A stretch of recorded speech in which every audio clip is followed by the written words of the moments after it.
Hello to all students, Khan learning class के platform पर मैं अज़रा खान आपका बहुत बहुत स्वागत करती हूँ। बहुत बढ़िया से होंगे आप सब और आपकी तैयारी भी बहुत अच्छी चल रही होगी।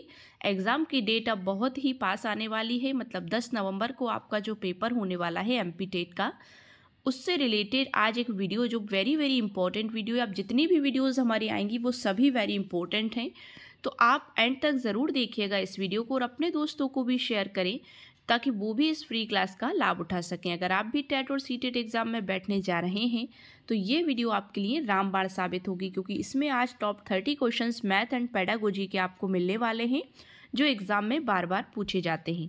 परीक्षा तिथि 25 जनवरी 2023 का ये सैम्पल पेपर है। तो चलिए स्टार्ट करते हैं आज की वीडियो। आज की वीडियो का पहला प्रश्न है हमारा, किसी थैले में एक सफ़ेद गेंद और 3 लाल गेंदें हैं। बॉल मतलब जिसे कहते हैं गेंद, जो खेलने वाली बच्चों की बैट बॉल। इस थैले में कितनी सफ़ेद गेंदें और डाल दी जाएं ताकि सफ़ेद गेंदों की संख्या उस थैले की कुल गेंदों की संख्या का 1/2 हो जाए, मतलब आधा हो जाए। देखते हैं ऑप्शन इसका 1, 2, 3 या 4। तो कैसे करेंगे इसको सॉल्व, देखते हैं। एक थैले में एक सफ़ेद गेंद प्लस 3 लाल गेंद, तो बराबर कितनी गेंदें हैं एक थैले में? 4 गेंदें हैं। माना डाली गई सफ़ेद गेंद बराबर x है, तो कुल सफ़ेद गेंदों की संख्या बराबर 1 + x हो जाएगी। तो कुल गेंदों की संख्या 4 + x हो जाएगी, क्योंकि एक थैले में एक सफ़ेद गेंद है इसलिए हमने 1 + x लिखा।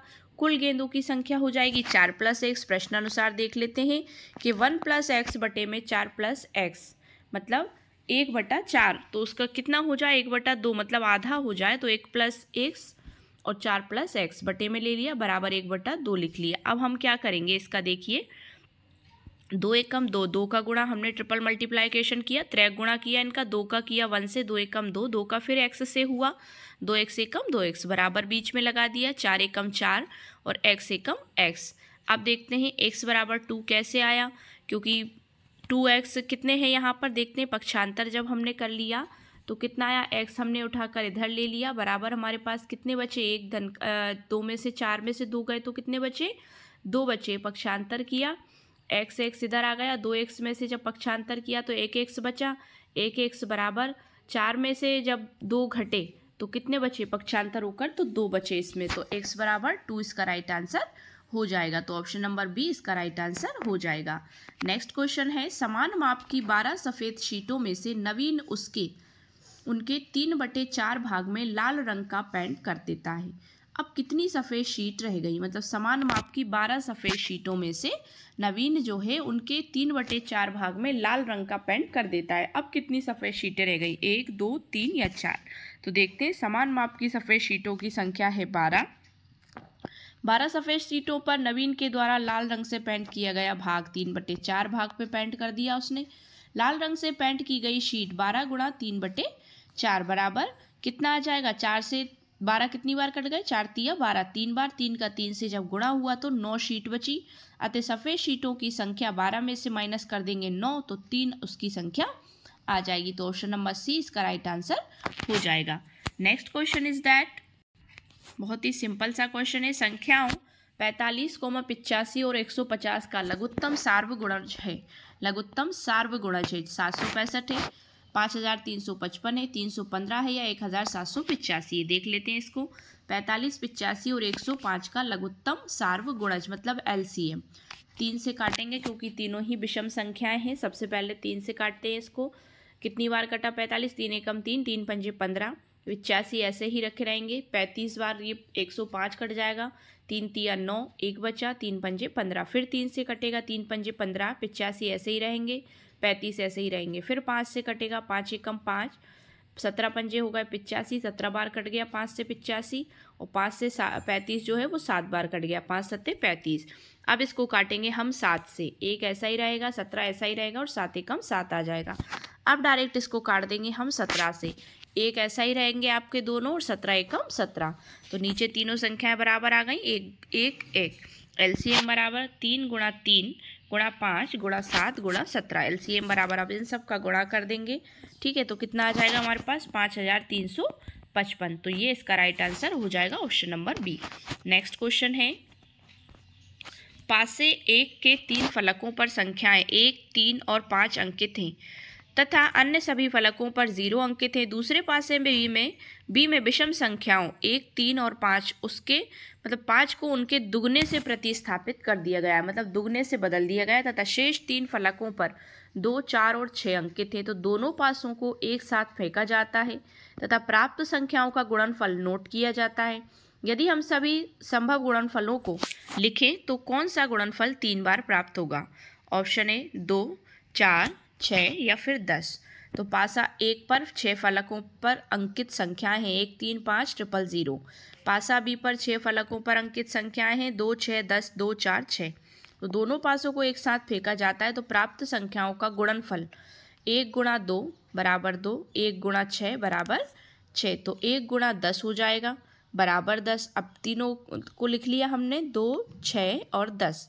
अब इसमें लिख लिया हमने 1 गुणा 2 बराबर 2, 1 गुणा 4 बराबर 4, 1 गुणा 6 बराबर 6। तो इस तरह से इसको सॉल्व करेंगे। अब दोनों पासों को एक साथ फेंके जाने पर प्राप्त सभी संभव गुणनफलों को लिखने पर संख्या कितनी आएगी? 10 आएगी, जो 3 बार प्राप्त होगी, क्योंकि 5 दूनी 10 हो जाएगा, इससे भी 5 दूनी 10 और 10 एकम 10। तो ऑप्शन नंबर डी इसका राइट आंसर हो जाएगा। नेक्स्ट क्वेश्चन है, मयंक को 2 सम संख्याओं को जोड़ना था। इसके स्थान पर उसने 2 विषम संख्याओं को जोड़ दिया, तब उसका उत्तर होगा। जैसा प्राप्त हो मतलब अलग भिन्न परंतु पुनः एक सम संख्या, जैसा प्राप्त होना था वही अलग था, या फिर ये कहें मतलब जैसा प्राप्त होना था वही है। ऑप्शन देख लेते हैं, अलग परंतु भिन्न परंतु पुनः एक सम संख्या, जैसा प्राप्त होना था वही। ऑप्शन नंबर सी अलग था, अलग तथा एक विषम संख्या, या ऑप्शन नंबर डी अलग सम संख्या जो पहले प्राप्त होने वाली संख्या से बड़ी है। सो राइट आंसर हो जाएगा ऑप्शन नंबर ए, अलग परंतु पुनः एक सम संख्या होगा। नेक्स्ट क्वेश्चन है, संख्याओं 19 और 51 के बीच में कितने अभाज्य युग्म हैं? अभाज्य जो विभाजित नहीं हो सकते, 1 है, 2 है, 3 है या 4 है। 19 और 51 के बीच में देख लेते हैं। अभाज्य युग्म की परिभाषा, 2 अभाज्य संख्याएं जिनके बीच का अंतर 2 हो अभाज्य युग्म कहलाती हैं। जैसे 3, 5 जिनके बीच का अंतर 2 हो, जहाँ 3 और 5 दोनों ही अभाज्य संख्याएं उन्हों और इन दोनों को के बीच का अंतर 2 है। प्रश्नानुसार क्या कह रहा है? 19 और 51 के बीच में अभाज्य युग्म क्या है? 29, 31, 41 और 43। तो कितनी हो जाएंगे? 19 और 51 के बीच अभाज्य युग्म की संख्या हो जाएगी कितनी? 2। युग्म पूछा है, संख्या नहीं पूछी। युग्म मतलब जोड़े, तो जोड़े 2 बने, इसलिए राइट आंसर हो जाएगा option number B. Next question है, एक 12 घंटे वाली घड़ी की घंटे की सुई और मिनट की सुई के बीच का कोण 180 डिग्री निम्न समय पर होता है। 5:30 पर, 9 बजे, 6 बजे या फिर 12:30 पर। तो घड़ी की सुइयां प्रत्येक 12 घंटे में 11 बार और एक दिन में 22 बार एक दूसरे के विपरीत 180 डिग्री पर होती है। प्रश्न अनुसार देखते हैं, ऑप्शन सी इसका राइट आंसर होगा। घंटे की सुई और मिनट की सुई के बीच का कोण 180 डिग्री दिए गए विकल्प में 6 बजे बनेगा। सो ऑप्शन सी इसका राइट आंसर हो जाएगा। नेक्स्ट क्वेश्चन है, शिक्षक ने कक्षा सेकंड के मतलब दूसरी क्लास के बच्चे को निम्नलिखित आकृतियां दर्शाई। माचिस की डिब्बी, ईंट, ज्यामिति बॉक्स, ये सभी वस्तुएं उस आकार के उदाहरण हैं जो कहलाता है क्यूब यानी घन, कबॉइड यानी घनाभ, कौन यानी शंकु या सिलेंडर मतलब बेलन। तो राइट आंसर हो जाएगा ऑप्शन नंबर बी, घनाभ कहलाएगा, क्योंकि ये घनाभ के आकार की है। माचिस भी, ईंट भी मतलब माचिस की डिब्बी भी और ईंट भी, तो ये सभी उसी के आकार की होती है। नेक्स्ट क्वेश्चन इज दैट, निम्नलिखित में से किस आकृति में रेखिक सममिति है परंतु घूर्णन सममिति नहीं है? आयत, पतंग, समबाहु त्रिभुज या समचतुर्भुज। तो किसमें है सममिति परंतु घूर्णन नहीं है? तो ऑप्शन नंबर बी, पतंग में। ठीक है ना, वो घूर्णन गति नहीं करती, केवल सममिति आकृति उसमें है। तो ऑप्शन बी इसका राइट आंसर हो जाएगा। Next question is that, Jayant ने एक आयत की भुजाओं को एक दिया सलाई के उपयोग से मापा। उसे इस आयत की लंबाई दिया सलाई की लंबाई की 6 गुनी प्राप्त हुई तथा चौड़ाई उसी दिया सलाई की 3 गुनी प्राप्त हुई। यदि उसकी दिया सलाई की लंबाई 40 मिलीमीटर है तो मतलब mm है, तो उस आयत का क्षेत्रफल वर्ग सेंटीमीटरों में क्या है?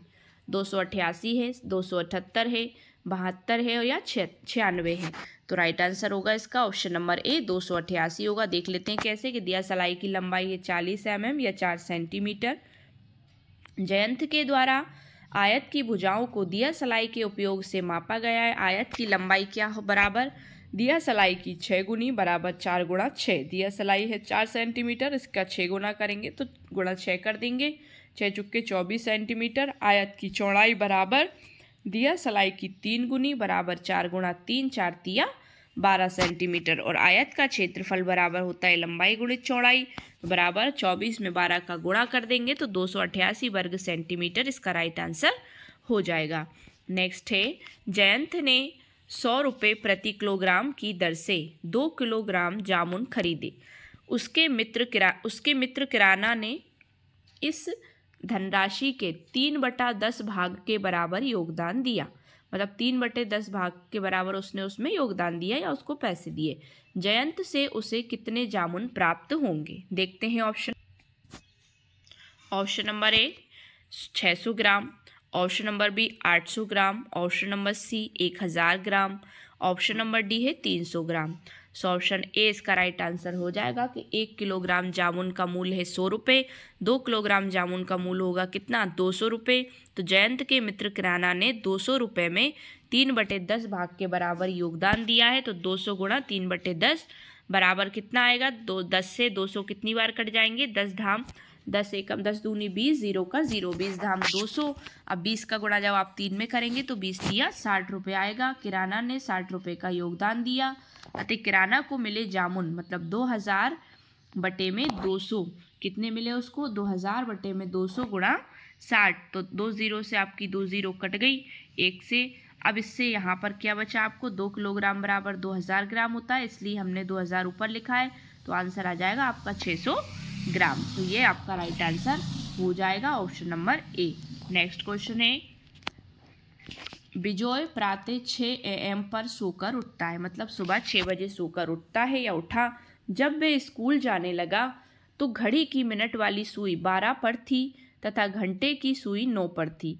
उसने घर में प्रातः उठने से लेकर स्कूल जाने लगने तक कितना समय व्यतीत किया? 6 घंटे, 9 घंटे, 12 घंटे या 3 घंटे। सो राइट आंसर हो जाएगा इसका option number D.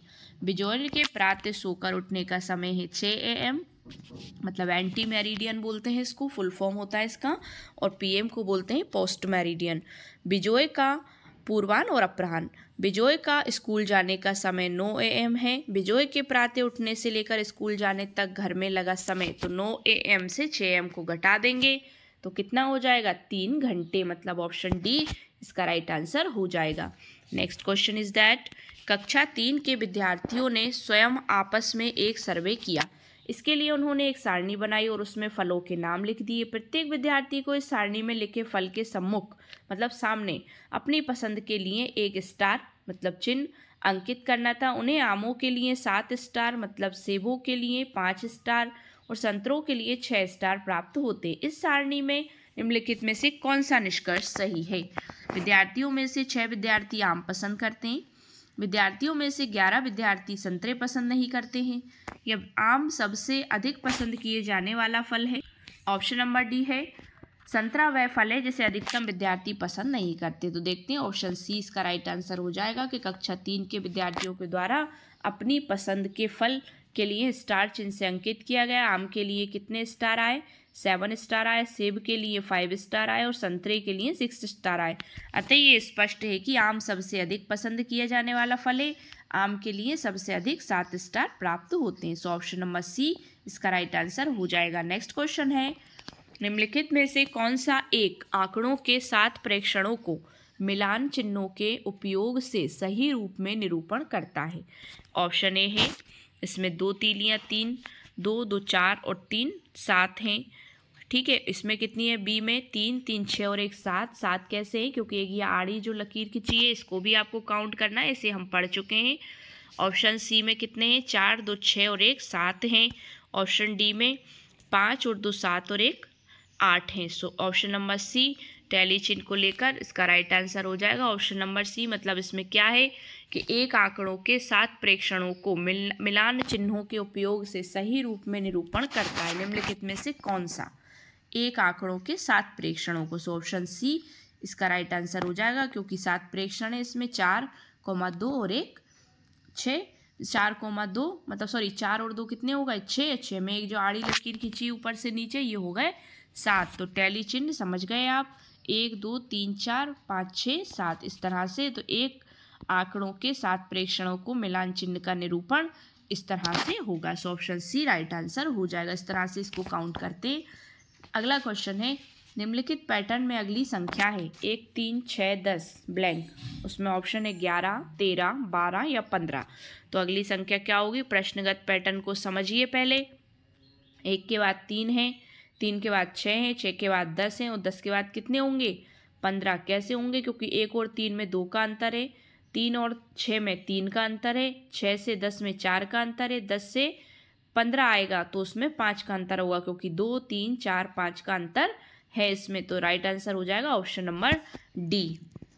Next question is that, Raju समझता है कि सभी समचतुर्भुज समांतर चतुर्भुज हैं, लेकिन उत्क्रमण सत्य नहीं है। वैन हेले के ज्यामितीय चिंतन के सिद्धांत के अनुसार राजू किस स्तर पर है? दृश्यीकरण है, विश्लेषण है, अमूर्तन संबंधों की समझ है या औपचारिक निगमन है? सो राइट आंसर हो जाएगा ऑप्शन नंबर सी, अमूर्तन संबंधों की समझ है। सो राइट आंसर ऑप्शन सी हो जाएगा। नेक्स्ट क्वेश्चन है, राष्ट्रीय पाठ्यचर्या रूपरेखा 2005 आकलन की अपरिष्कृत विधियों को गणित शिक्षण अधिगम की प्रमुख समस्या के रूप में पहचान करता है। निम्नलिखित में से कौन सा कथन इस संदर्भ में सबसे कम उपयुक्त है? ऑप्शन ए है, आकलन की अपरिष्कृत विधियां गणित को यांत्रिक गणनाओं के रूप में देखने के दृष्टिकोण को बढ़ावा देती हैं। आकलन की अपरिष्कृत विधियां गणित को लेकर डर व असफलता का भाव उत्पन्न करती हैं।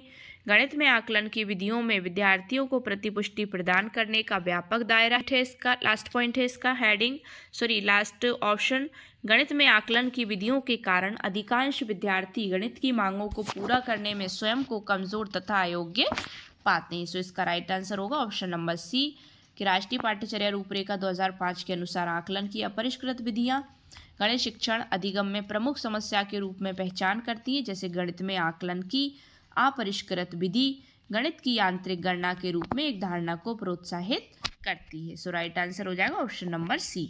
नेक्स्ट क्वेश्चन है, देख लेते हैं, गणित अधिगम के दौरान बच्चों द्वारा की गई त्रुटियों के संदर्भ में निम्नलिखित में से क्या सत्य? कथन जरूर आएंगे, ऐसे क्वेश्चन बहुत पूछे जाते हैं भ्रमित करने वाले। ऑप्शन इसका कथन है, कथन ए है, त्रुटियां बच्चे की अधिगम प्रक्रिया की सूचक हैं और इसलिए महत्वपूर्ण है। मतलब बच्चे गलती करते हैं तभी सीखते हैं। त्रुटियां शिक्षक की योग्यता में कमी की सूचक है। मतलब त्रुटियां क्या है? शिक्षक की कमी बता रही हैं। या कथन सी है, त्रुटियां शिक्षकों के लिए एक बोझ बन जाएंगी क्योंकि उन्हें अवधारणा को दोबारा पढ़ाने की आवश्यकता होगी। विकल्प देखते हैं इसके ऑप्शन, केवल ए सही है, केवल बी सही है, बी और सी दोनों सही है, ए और सी दोनों सही है। सो राइट आंसर होगा ऑप्शन नंबर ए, केवल ए ही सही है कि त्रुटियां बच्चे की अधिगम प्रक्रिया की सूचक हैं और इसलिए महत्वपूर्ण हैं। नेक्स्ट क्वेश्चन है, निम्नलिखित में से कौन सी योग्यता आधारित शिक्षण की विशेषता नहीं है? योग्यता आधारित शिक्षण की विशेषता नहीं है। अधिगम के प्रतिफल स्पष्ट और मापने योग्य होते हैं। शिक्षण शास्त्र गतिविधियों, अनुभवों तथा कला, खेल, प्रौद्योगिकी के समाकलन पर आधारित होता है। ऑप्शन नंबर सी है, बच्चों का अधिगम प्रतिफल के अगले स्तर पर बढ़ना और उनके वर्तमान स्तर पर एक निश्चित स्तर की दक्षता हासिल करने पर निर्भर नहीं करता है। या ऑप्शन डी, प्राथमिक रूप से रचनात्मक आकलन का उपयोग किया जाता है और कौशल या अवधारणाओं का आकलन कई संदर्भों में किया जाता है। सो इसका राइट आंसर हो जाएगा ऑप्शन नंबर सी, कि बच्चों का अधिगम प्रतिफल के अगले स्तर पर बढ़ना और वर्तमान स्तर पर एक निश्चित स्तर की दक्षता हासिल करने पर निर्भर करता है। सो ऑप्शन सी इसका राइट आंसर हो जाएगा। नेक्स्ट क्वेश्चन है, प्राथमिक स्तर पर गणित शिक्षण के लिए निम्नलिखित में से कौन सी शिक्षण अधिगम सामग्री उपयुक्त नहीं है? टैनग्राम, डाइंस ब्लॉक, टेसिलेशन मतलब टाइलिंग किट, कोण मापी या थियोडोलाइट। सो राइट आंसर क्या हो जाएगा? प्राथमिक स्तर पर गणित शिक्षण के लिए निम्नलिखित में से कौन सी शिक्षण अधिक सामग्री उपयुक्त नहीं होती है? तो राइट आंसर होगा ऑप्शन नंबर डी, थियोडोलाइट। इसका कोई प्राथमिक स्तर पर इसका कोई यूज नहीं होता है कोण मापी का। नेक्स्ट क्वेश्चन है, ये टैनग्राम भी देख लेते हैं। टैनग्राम क्या होता है? ये एक पहेली वाला खेल है। जिसमें 7 प्रकार की आकृतियों वाले बोर्ड होते हैं जिनको सटाकर जमाना होता है, इसको टेनग्राम बोलते हैं।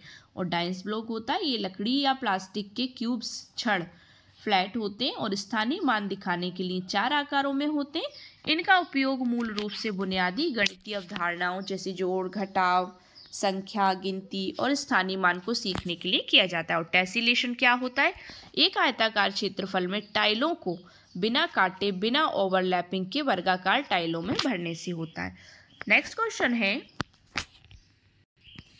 एक प्राथमिक कक्षा का गणित शिक्षक बच्चों को समान गुणों वाली आकृतियों का समूह बनाने में तथा प्रत्येक समूह में आकृतियों की संख्या को गिनने में संलग्न रखता है। निम्नलिखित में से कौन सा इस गतिविधि का उद्देश्य नहीं हो सकता? ऑप्शन नंबर ए है वर्गीकरण का कौशल सीखना, ऑप्शन बी आकृतियों के बारे में सीखना, ऑप्शन सी गिनती के बारे में सीखना, ऑप्शन डी अनुमान तथा सन्निकटन के बारे में सीखना। सो ऑप्शन डी इसका राइट आंसर हो जाएगा, ये नहीं हो सकता।